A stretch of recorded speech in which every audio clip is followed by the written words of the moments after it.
El tranquilo paisaje de la provincia de Lam Dong, el territorio colonial francés de la Cochinchina, 1938.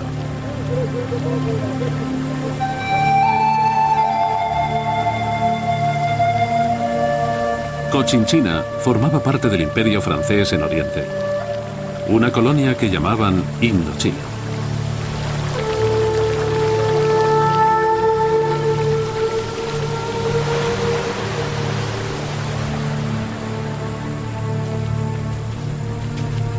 Indochina estaba formada por Laos y Camboya al oeste y los territorios orientales de Tonkin, Annam y Cochinchina, el antiguo reino de Vietnam.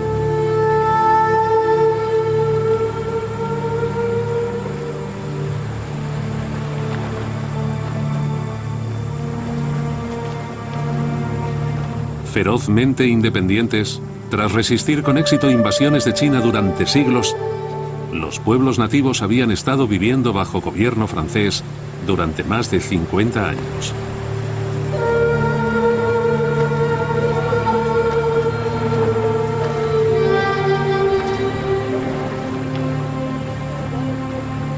Ocultos bajo la eterna serenidad de su paisaje, esos aparentemente plácidos habitantes organizaban potentes movimientos de independencia.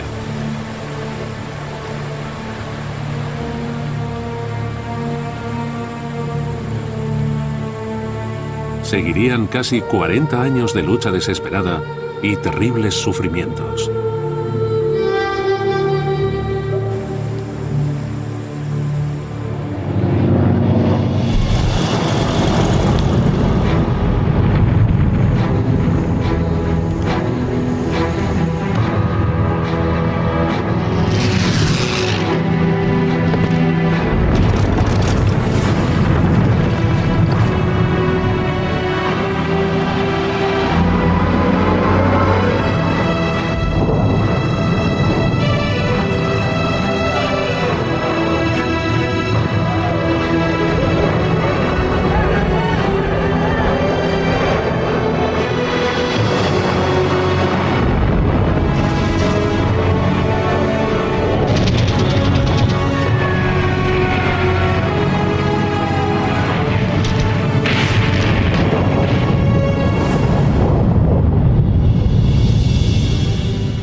Utilizando relatos de primera mano y metraje previamente inédito, rodado totalmente en color,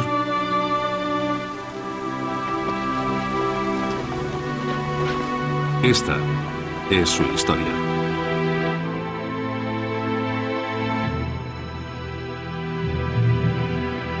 Indochina, la guerra de un pueblo.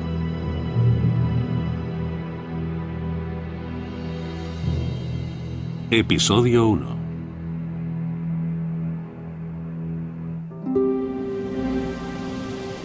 La frontera noroeste. La puerta a Asia. 1937. Peshawar, el último bastión del Imperio Británico en la India. Como parte de su Grand Tour, los aventureros y los cineastas aficionados Edward de Rothschild y Peter Treharne viajaban por las vastas y antiguas tierras de Asia.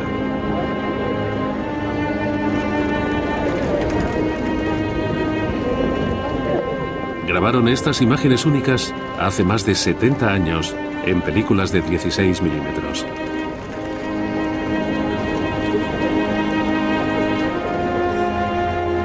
No se han emitido nunca.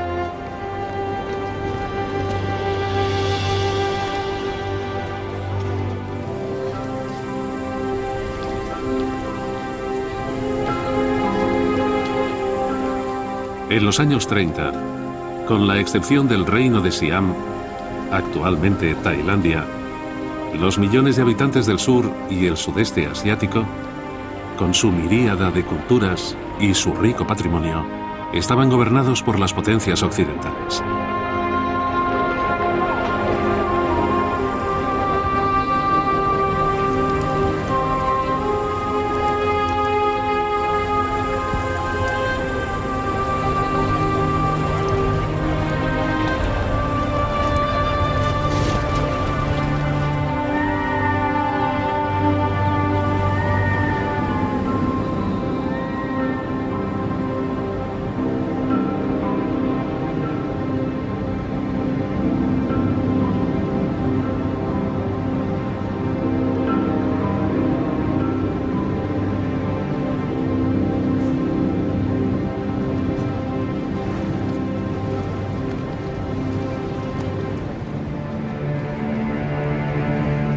Los británicos dominaban la India, Birmania, Malasia y Singapur.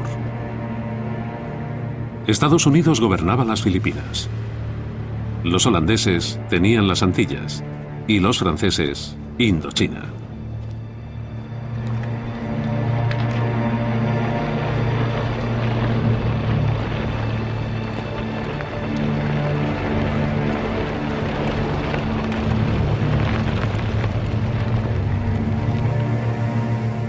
Ricas en recursos naturales, estas verdes tierras eran implacablemente explotadas para abastecer a los acomodados consumidores de Europa y América del Norte.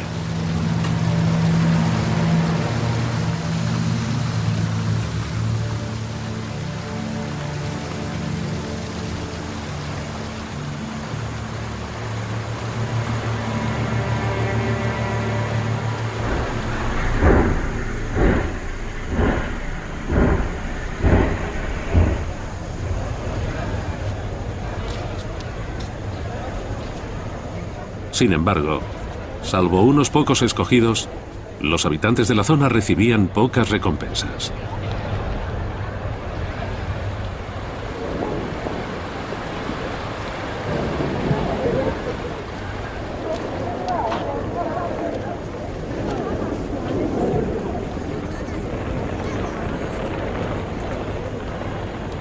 Saigón, 11 de noviembre de 1938. El 20º aniversario del Día del Armisticio. Las fuerzas coloniales francesas desfilaban para honrar a los muertos de la Gran Guerra. Solo habían pasado 2 décadas desde el final de una guerra que se suponía que debía poner fin a todas las guerras, durante la cual los franceses habían sufrido más de 4 millones de bajas. Un periodista de Saigón, Nguyen Lac Ngoc, lo vio. Las tropas estaban impresionantes con sus bonitos uniformes. Las armas y las medallas brillaban con la luz del sol. Hubo muchos vítores, pero la mayor parte de la gente de allí tenía mucho que ganar con la ocupación francesa. En el campo, las cosas eran diferentes.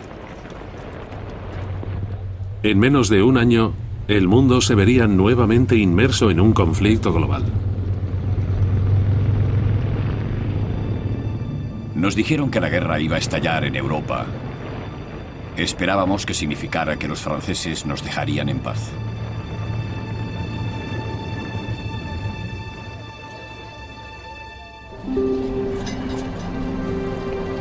Saigón tenía todas las comodidades de la buena vida colonial. Pero las autoridades francesas trataban mal a los disidentes. Ngo Vinh Long, criado en el delta del Mekong, en el sur del país, recuerda su infancia bajo el yugo francés. Los franceses hacían patrullas de rutina y mataban a muchos vietnamitas. Lanzaban los cadáveres al río. Cada vez que iba a coger agua veía cadáveres flotando. Odiaba a los franceses. Mi padre decía que no debíamos odiar a los franceses, solo la política colonial francesa. Los remotos pueblos de las montañas y las junglas eran fértiles campos de reclutamiento para la causa nacionalista.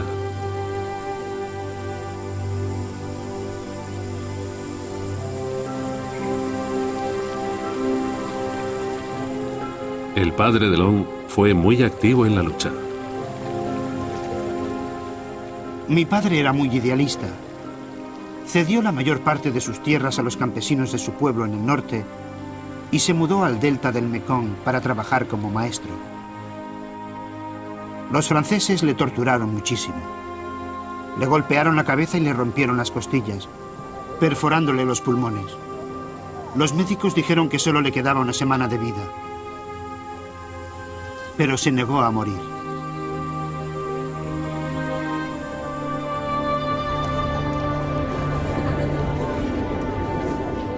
El nacionalismo también estaba extendido entre los intelectuales y las personas políticamente activas de los pueblos y ciudades. Nguyen Lac Ngoc. A muchos de nosotros nos gustaba el estilo de vida francés, y algunas partes de Saigón eran muy bonitas, pero eran gobernantes extranjeros. Muchos de ellos eran buena gente, pero otros nos trataban como animales.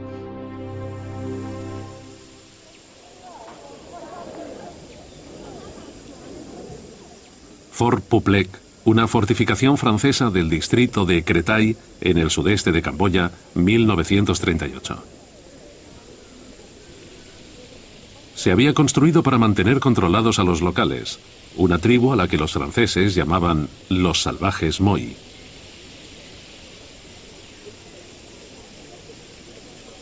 Las potencias coloniales occidentales propugnaban las virtudes de la democracia liberal. Así que muchos de los movimientos nacionalistas buscaban apoyo ideológico en el comunismo, especialmente en el marxismo-leninismo de la Unión Soviética.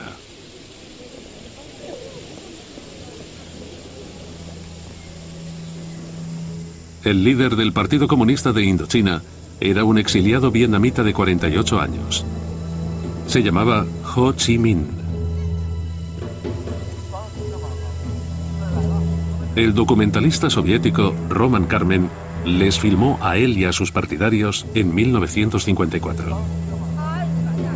En un discurso durante la fundación del Partido Comunista de Indochina, Ho Chi Minh dijo: pronto estallará la Segunda Guerra Mundial. Cuando eso ocurra, los imperialistas franceses conducirán a nuestro pueblo a un matadero aún más horrible. Sin embargo, su bárbara opresión y su implacable explotación han despertado a nuestros compatriotas. Por todas partes, las masas se alzan para oponerse a los imperialistas franceses.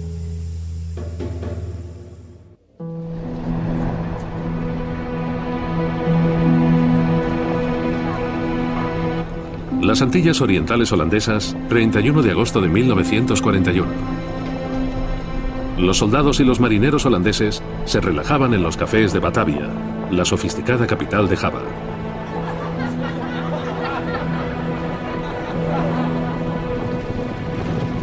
Pero no todo era lo que parecía.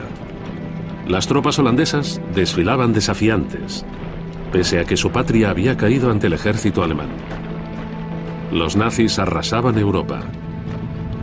Japón había ocupado grandes partes de China y sus fuerzas imperiales se agrupaban para lanzar un enorme ataque sobre el Pacífico y el sudeste asiático. El mundo nunca volvería a ser el mismo.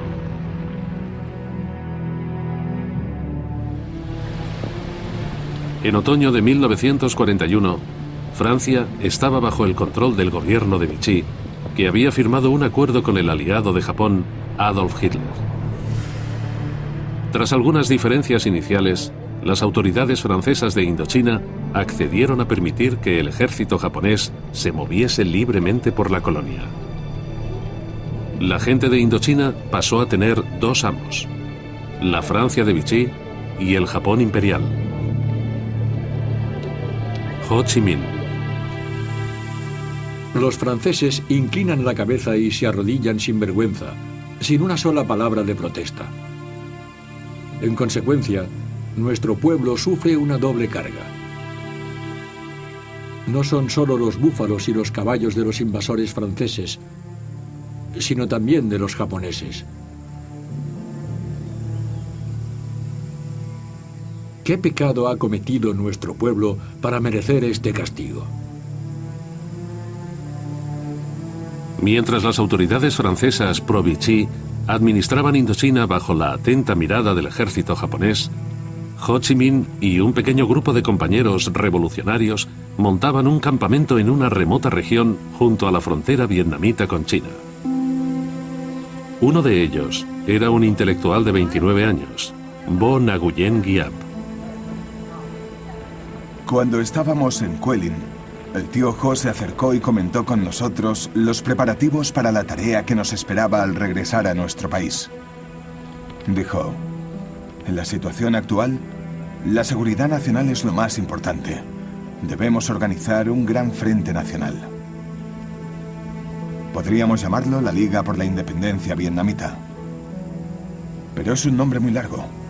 Podemos acortarlo y dejarlo en Viet Minh. La gente lo recordará. Durante su exilio, Ho Chi Minh tomó una decisión profética sobre el papel de Giap. El tío Ho habló de organizar un ejército de liberación nacional. Se volvió hacia mí y me dijo: «Eso deberías hacerlo tú. ¿Podrás?». Le contesté: «Sí, lo haré». Entonces me dijo: «Todavía somos débiles y el enemigo es fuerte, pero no debemos dejar que nos aniquile».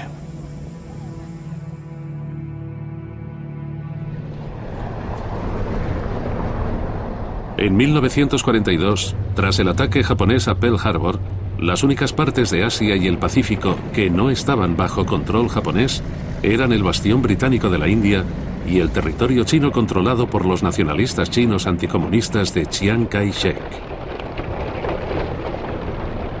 La lucha en China era feroz.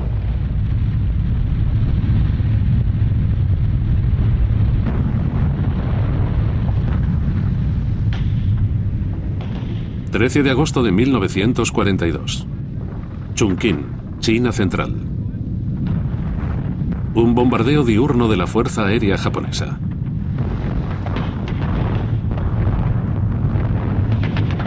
Siete días de bombardeos habían arrasado la ciudad.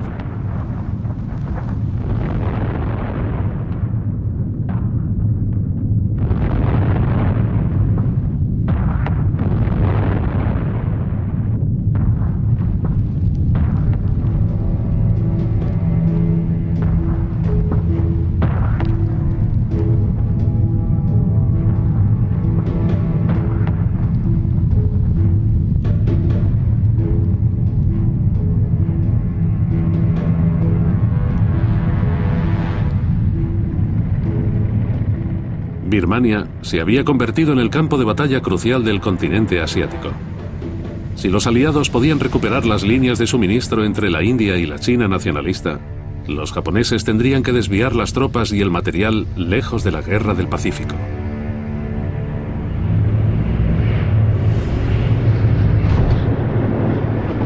Las fuerzas británicas y estadounidenses utilizaron técnicas bélicas poco convencionales tras las líneas japonesas. Entraron en contacto con las tribus de la zona y las organizaron para luchar contra los japoneses. Los estadounidenses también enviaron hombres de la recién formada OSS, la Oficina de Servicios Estratégicos precursora de la CIA, para apoyar a los grupos de la zona, tanto nacionalistas como comunistas.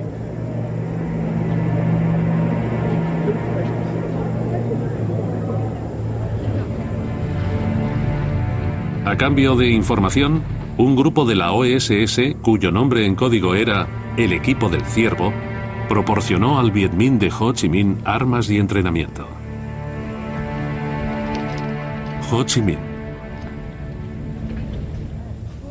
Ahora ha llegado la oportunidad de nuestra liberación. Los japoneses se han retrasado en China, detenidos por los británicos y los estadounidenses, y no pueden luchar contra nosotros.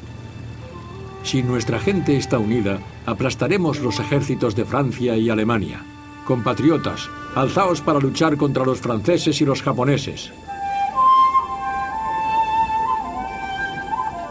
A finales de 1944, mientras el imperio japonés en Asia empezaba a venirse abajo ante el abrumador ataque de las fuerzas aliadas, Giap lanzó una insurrección general por todo Vietnam. A mediados de 1945 se había ganado el rango de general a la cabeza de una fuerza de 10.000 hombres. Pero luchar contra los japoneses era duro. General Giap. Entonces llegó el terror. Familias enteras detenidas. Casas quemadas. Pueblos arrasados hasta los cimientos. Aquellos que tenían papeles revolucionarios les dispararon, les cortaron la cabeza o los brazos y los exhibieron en el mercado. Se ofrecieron millares de piastras como recompensa a aquellos que llevaran la cabeza de un revolucionario. Sabíamos que la lucha sería larga y amarga. Ya en 1941 el tío Ho nos había advertido de que la lucha contra los japoneses era solo el principio. Sabía que los británicos y los estadounidenses tenían los mismos intereses que los franceses. Todos eran imperialistas.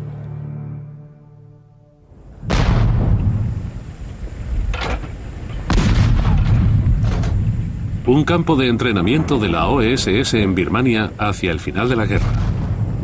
Los acontecimientos se desarrollaban muy rápidamente en Asia. La predicción de Ho Chi Minh fue acertada. En marzo de 1945, el ejército japonés derrocó a los franceses y les sustituyó con un gobierno de paja de Bao Dai, el emperador de Annam.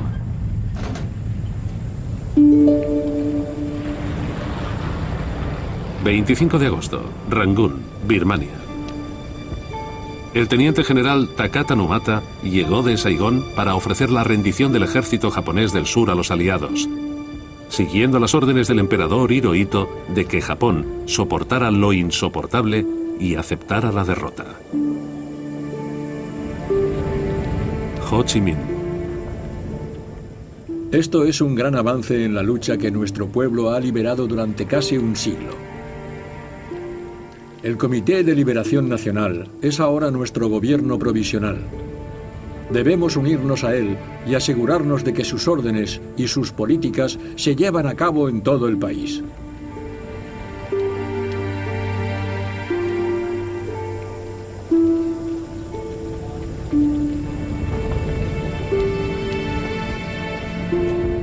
Mientras el Viet Minh se posicionaba para hacerse con el control del país, llegaron las tropas aliadas.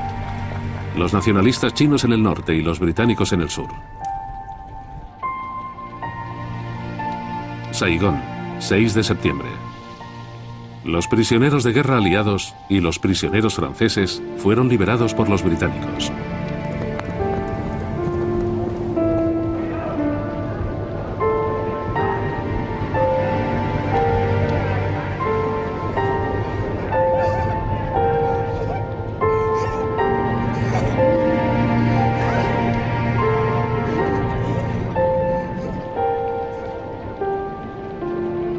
El general Gracie, comandante de las fuerzas británicas, permitió que los japoneses conservasen sus armas para ayudarle a mantener el orden.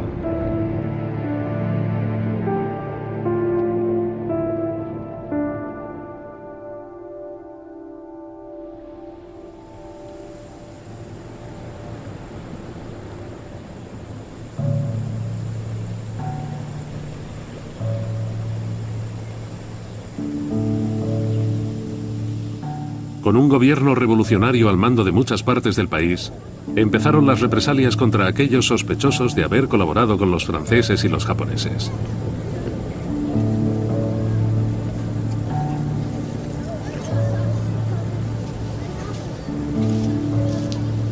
Nguyen Xuan Phong, que más tarde se convertiría en diplomático, describe lo que le ocurrió a su familia.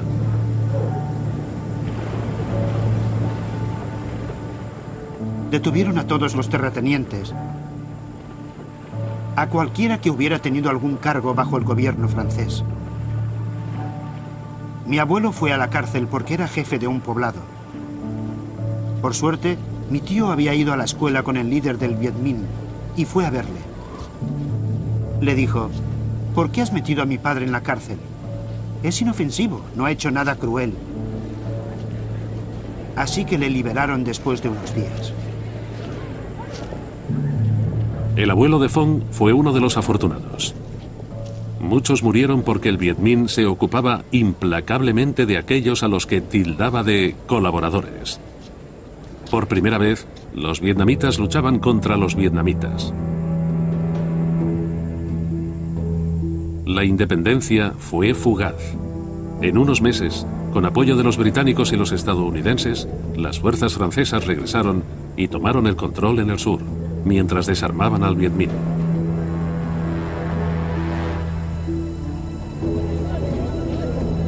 En el norte, las fuerzas de Ho Chi Minh no pudieron evitar el desorden causado por el ejército nacionalista chino. No tuvo más elección que pedirle a los franceses que regresasen para restaurar el orden. Nuevamente, Indochina estaba gobernada desde París.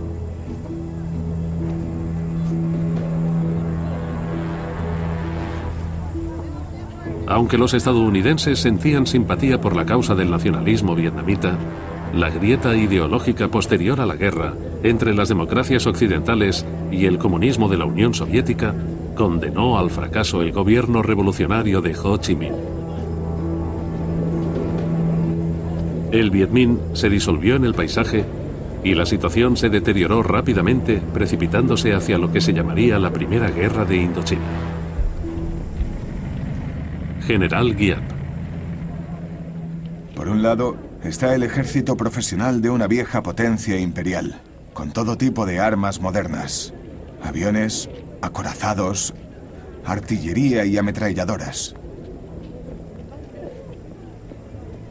En nuestro lado, solo tenemos gente normal, con armas sencillas, pero decidida a luchar hasta el final para defender su país.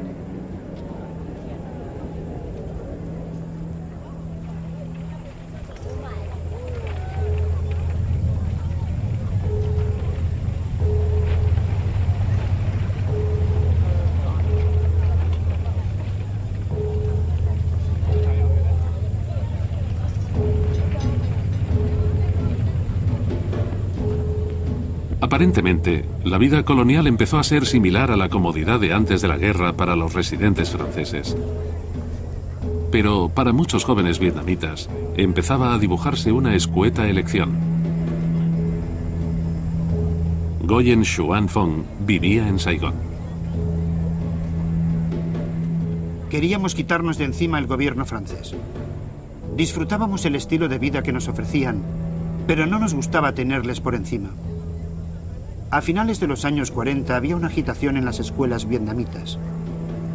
Los estudiantes hacían circular fotografías de Ho Chi Minh junto a Lenin y Marx. Yo era uno de ellos y me pillaron. Llamaron a mi padre y me expulsaron. Me llevó a casa y me dio una paliza. ¿Por qué haces esas cosas? No hagas esas cosas. De algún modo consiguió que me readmitieran en la escuela. Pero mis tíos se fueron al norte y se unieron al Viet Minh.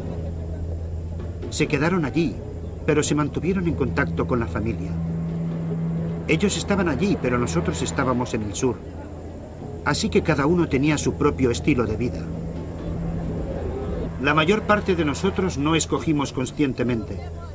Te veías atrapado en una determinada situación y te quedabas ahí, respondiendo a las circunstancias.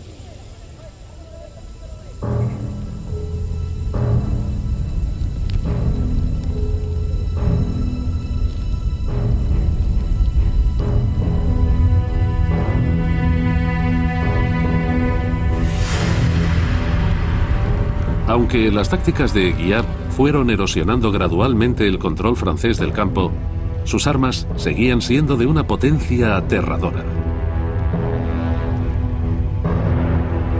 Ngo Van Chu, oficial del Viet Minh en la batalla de Vinh Yen, 17 de enero de 1951. Nuestra división había ido al ataque desde esa mañana. Estábamos formando un grupo de 10 batallones de élite que debían poder tomar Vinh Yen antes del día siguiente. Entonces, oí un ruido en el cielo. Aparecieron unos pájaros extraños, cada vez más grandes.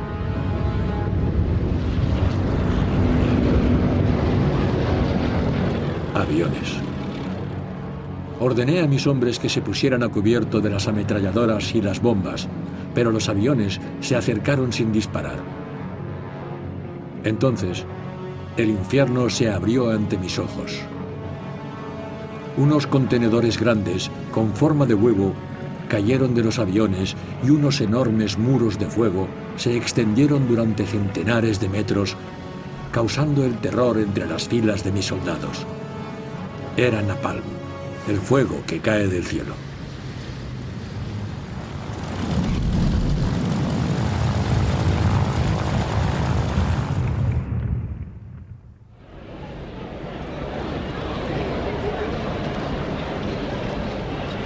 En 1951, 100.000 vietnamitas luchaban con las fuerzas francesas contra el Viet Minh. Saigón, primavera. Nguyen Lac Hoa fue testigo de un desfile militar del Ejército Nacional Vietnamita para dar la bienvenida a Jean Latourneau, el nuevo alto comisionado para Indochina francés. Había muchos vietnamitas dispuestos a luchar por los franceses. Creían que era lo mejor para ellos. Tenían equipos estadounidenses de última tecnología y estaban impresionantes.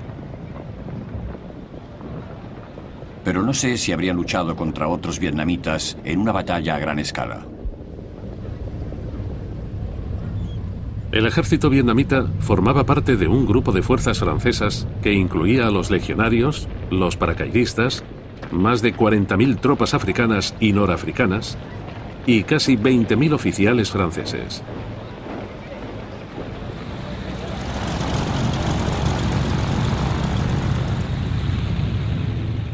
Marzo de 1953, Saigón.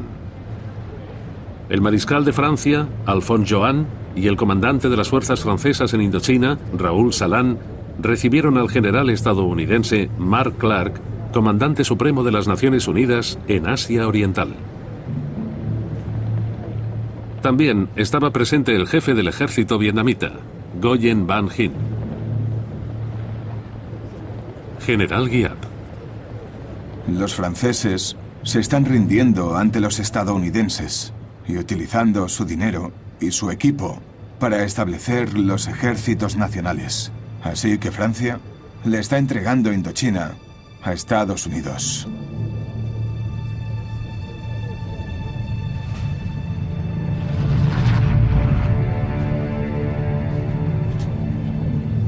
Estados Unidos financiaba el 80% del esfuerzo de guerra francés. Los recursos del Viet Minh llegaban directamente desde la Unión Soviética y el nuevo régimen comunista chino de Mao Zedong. La guerra de Indochina ya no era una pequeña escaramuza entre un imperio europeo y sus belicosos súbditos coloniales. Se estaba convirtiendo en un campo de batalla global.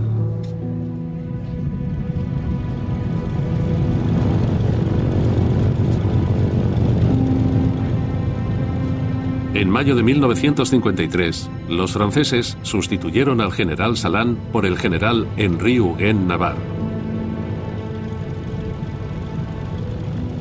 Inmediatamente, este tomó una decisión trascendental: crear una gran posición defensiva en el noroeste de Vietnam, cerca de la frontera con Laos.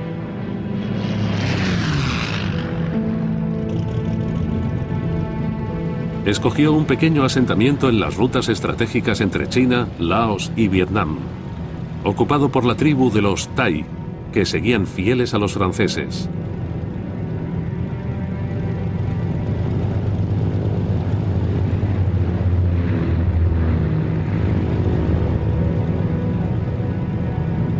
Se llamaba Dien Bien Phu. Navarre ordenó que llevasen en avión a una gran fuerza desde la base aérea de Ça Lam, en Hanoi, y Gat Ba, en Haiphong. El oficial del Viet Minh, Ngo Van Chieu, observó el aterrizaje de las fuerzas francesas. Sabíamos que eran lo mejor que tenían. Paracaidistas, legionarios. La batalla sería dura. Me di cuenta de que en Dien Bien Phu nos elevaríamos o caeríamos. Los bombarderos B-26 proporcionados por Estados Unidos lanzaban napalm sobre las posiciones enemigas. La guarnición francesa estaba superada 4-1 por un ejército del Viet Minh de 50.000 hombres que la tenía totalmente rodeada. General Giap, a finales de noviembre de 1953.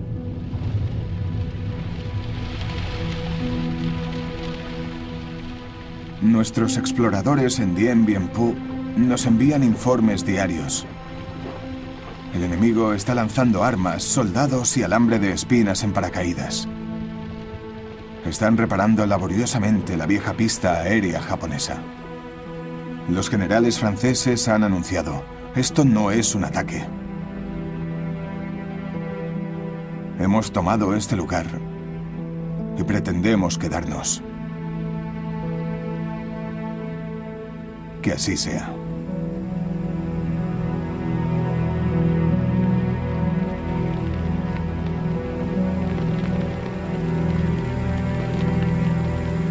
El director soviético Roman Karmen tenía acceso total al ejército de Giap para poder contar la historia de la batalla.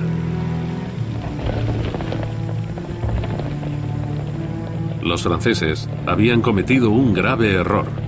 Habían dado por sentado que Dien Bien Phu estaba a salvo de los ataques de los blindados pesados y la artillería. General Giap. Ordené a nuestra división 351 de artillería e ingeniería que trabajara día y noche para ensanchar el camino de 82 kilómetros hasta Dien Bien Phu para nuestros vehículos motorizados. Después construyeron una pista de 15 kilómetros a través de las montañas para que pudiésemos llevar nuestra artillería al frente a mano.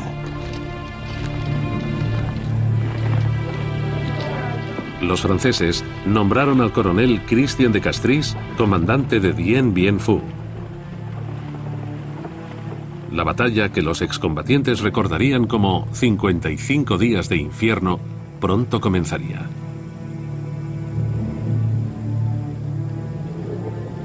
No habría cuartel, pero nadie lo pediría.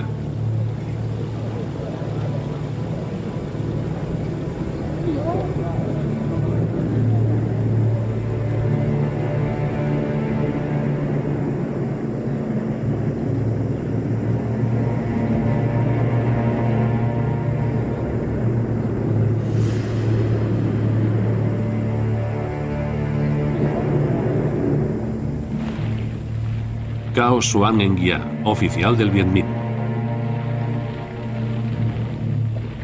Nos llevó unos 45 días. Avanzábamos durante la noche y descansábamos durante el día. A veces dormíamos junto a la carretera y cavábamos trincheras contra los ataques aéreos enemigos. El capitán del Viet Minh, Tren Van Gogh. Los franceses eran físicamente más grandes y tenían muchas armas. Pero nosotros teníamos algo que podíamos usar contra ellos: nuestro valor. Estábamos decididos a luchar hasta el final porque habían venido a robarnos la tierra. 13 de marzo de 1954. Empezaba el asalto sobre el bastión francés de Dien Bien Phu. General Giap.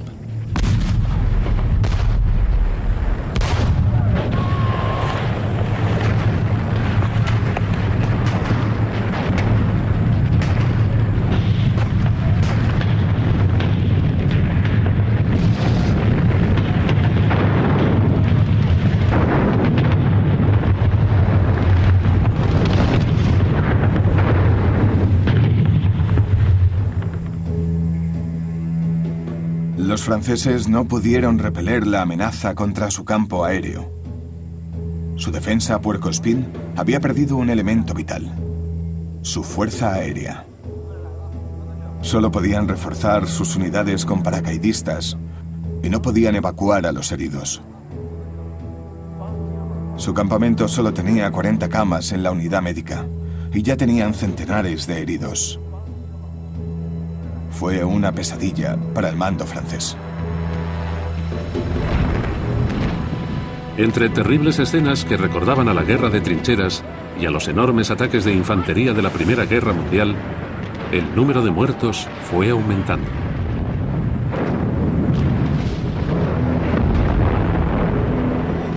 Hubo incontables acciones heroicas en ambos bandos, y la batalla de Dien Bien Phu se convirtió en parte del folclore militar.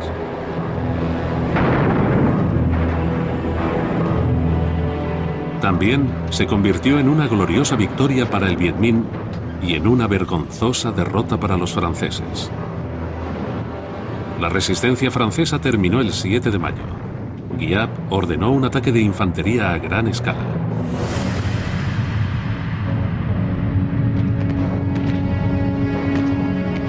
De Castries llamó por radio al coronel Cogny al cuartel general de Hanoi. Los vietnamitas están por todas partes. La situación es muy grave. Creo que el final se acerca. General Guiap.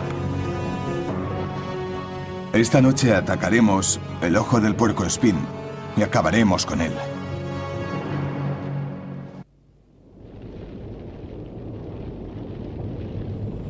Por la tarde, Guiap recibió noticias de su división 312.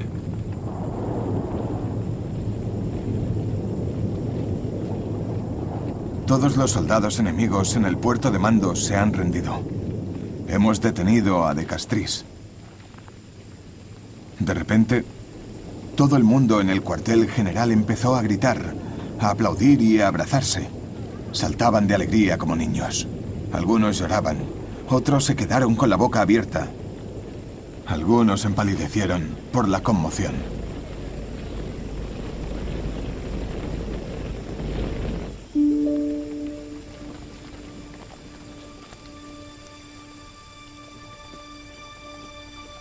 El comandante francés de Castries, que había sido ascendido a brigadier general durante la batalla, se convirtió en un prisionero de guerra. Sería liberado 4 meses después. Fue uno de los afortunados. 1.500 de los hombres que tenía a su mando murieron. Varios millares más resultaron heridos.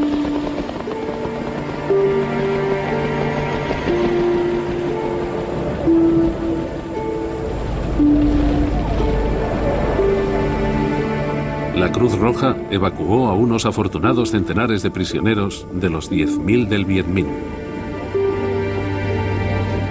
Pero la mayor parte de ellos fueron obligados a marchar hacia los campos de prisioneros de guerra, a centenares de kilómetros de distancia. Menos de 4.000 sobrevivirían y serían repatriados a Francia.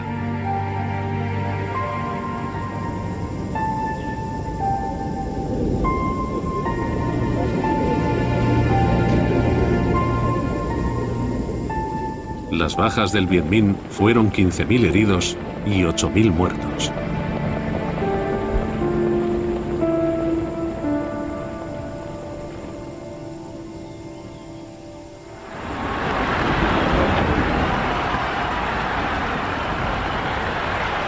La victoria en Dien Bien Phu creó una oleada de euforia por todo el país.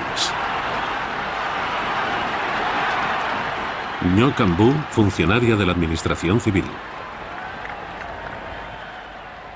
Al principio no podíamos creerlo. Los europeos, grandes y fuertes, con todos sus tanques y sus aviones, vencidos por nosotros, los humildes y pequeños vietnamitas, granjeros, maestros, trabajadores de las fábricas. Estábamos muy orgullosos.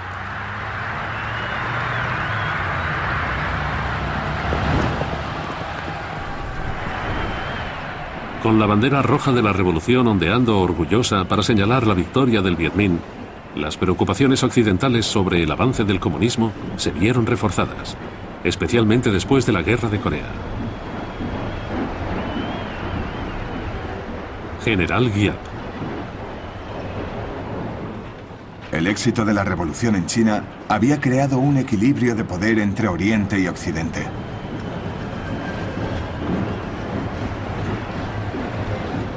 La guerra en la península de Corea fue una demostración de ese nuevo orden mundial.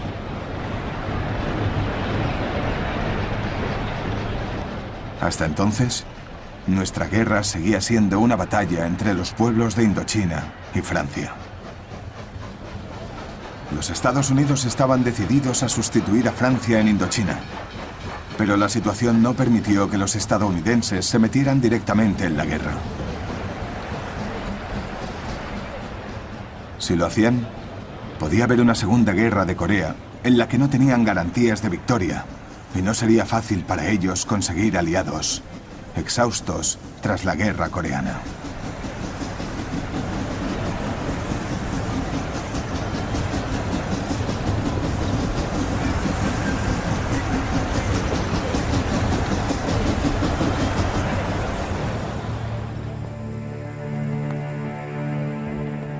Se llegó a un acuerdo en la Conferencia de Ginebra que se firmó el 21 de julio de 1954. Debía haber un alto el fuego inmediato. Habría una división temporal de fuerzas francesas y del Viet Minh en el paralelo 17. Se celebrarían elecciones para unificar Vietnam al cabo de 2 años. Se confirmó la independencia de Laos y Camboya.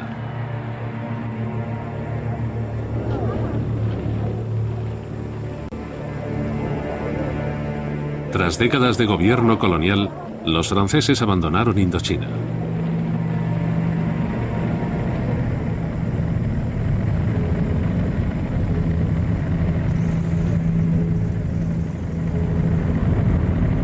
Ambos bandos del conflicto de Vietnam estaban decepcionados, pero prevaleció el pragmatismo político. General Giap. Necesitábamos una época de paz. Necesitábamos una zona con una capital, un puerto y un aeropuerto para consolidar los frutos de nuestra revolución y para preparar a nuestras fuerzas para luchar por la independencia total y la unidad en el futuro. Estados Unidos apoyó el nombramiento de Ngo Dinh Diem como gobernador del nuevo Vietnam del Sur. Diem se hizo con el control del ejército colonial francés, el Ejército de la República de Vietnam, el ARVN.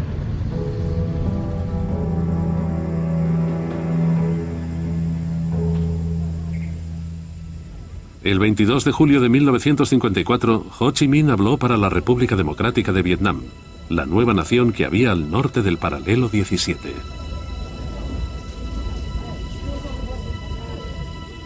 Hemos conseguido muchas victorias gloriosas. Hemos conseguido esta gloriosa victoria.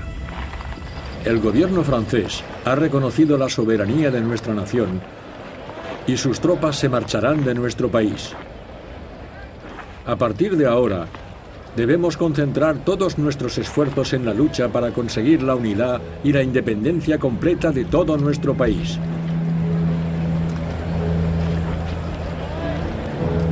El gobierno revolucionario de Ho Chi Minh introdujo draconianas reformas económicas estalinistas y aplicó implacablemente los principios comunistas.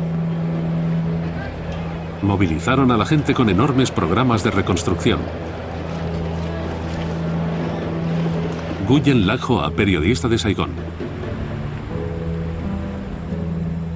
Centenares de millares de personas venían al sur, especialmente los que tenían tierra, dinero o algún cargo.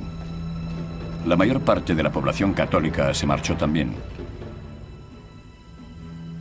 El tío Ho era sin duda un héroe nacionalista, pero su gobierno revolucionario era totalmente cruel.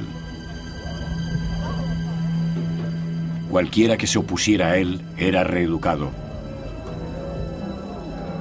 lo que normalmente quería decir eliminado. Un anuncio oficial del gobierno de la República Democrática de Vietnam. Hanoi, diciembre de 1955. Durante los últimos 100 días, 100.000 personas de todas las clases sociales han participado en los interrogatorios de los terratenientes de los pueblos que rodean la capital.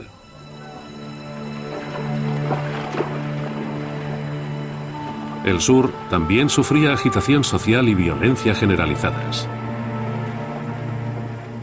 Nguyen Lach Hoa.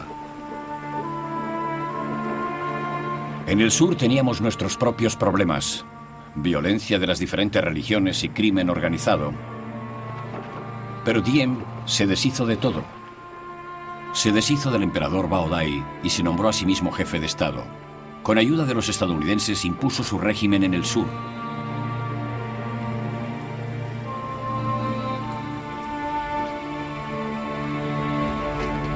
Pronto fue evidente que las elecciones acordadas en Ginebra nunca tendrían lugar y que la división de Vietnam en el paralelo 17 sería permanente.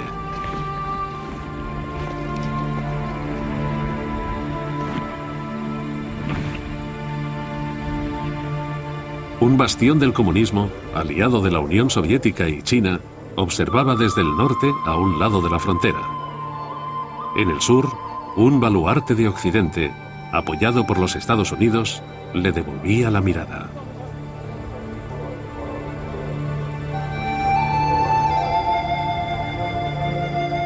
Pasarían 20 años de sufrimiento y muerte antes de que el enfrentamiento, que pronto arrastraría al pueblo de Vietnam, llegara a su fin.